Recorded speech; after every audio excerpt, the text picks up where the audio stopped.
शेर और बंदर की कहानी। एक समय की बात है। एक घना जंगल था जहां शेर राजा के रूप में शासन करता था। शेर अपने ताकत और साहस के लिए प्रसिद्ध था, लेकिन वह बहुत ही घमंडी और स्वार्थी भी था। वह जंगल के अन्य जानवरों को डराता और उन्हें परेशान करता रहता था। जंगल के सभी जानवर शेर से डरते थे और उसकी सेवा करने को मजबूर थे। एक दिन शेर बहुत बीमार पड़ गए। वह शिकार करने के लायक नहीं रहा और उसे भूख लगने लग। शेर ने जंगल के सभी जानवरों को बुलाया और कहा, अब मैं शिकार नहीं कर सकता। तुम सब मेरी सेवा करोगे और हर दिन मुझे भोजन लाकर दोगे। सभी जानवर डर के मारे उसकी बात मान गए। इस बीच बंदर, जो जंगल में सबसे चतुर और चालाक जानवर माना जाता था, शेर के इस घमंड को तोड़ने का सोचने लगा। वह शेर को सबक सिखाने की योजना बनाने लगा।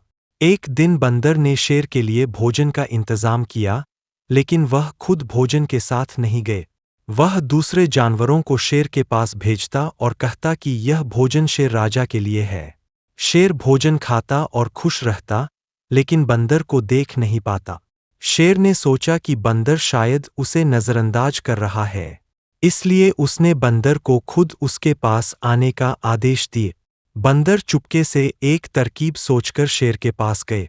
शेर ने बंदर से कहा, तुम मेरे आदेश का पालन क्यों नहीं करते? क्या तुम मुझसे डरते नहीं हो? बंदर ने मुस्कुराते हुए जवाब दिया, महाराज, मैं आपके आदेश का पालन कर रहा हूं, लेकिन मैंने देखा कि आपके जंगल में एक और शेर है जो बहुत ताकतवर है। उसने मुझसे कहा कि वह असली शेर है और वह आपसे मुकाबला करना चाहता है। यह सुनकर शेर गुस्से से भर गया और बोला, मुझे तुरंत उस शेर के पास ले चलो, मैं देखता हूं कि कौन मुझसे ताकतवर है। बंदर शेर को एक गहरी झील के किनारे ले गए। उसने शेर से कहा, महाराज, वह शेर झील के अंदर है। वह वहीं से आपको चुनौती दे रहा है। शेर ने झील के पानी में अपनी परछाई देखी और उसे दूसरा शेर समझकर उस पर हमला करने के लिए झील में कूद पड़ा। शेर झील में डूबने लगा, क्योंकि उसे तैरना नहीं आता था।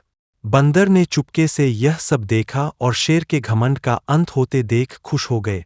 जंगल के बाकी जानवरों ने भी राहत की सांस ली, क्योंकि अब वे शेर के आतंक से मुक्त हो गए थे।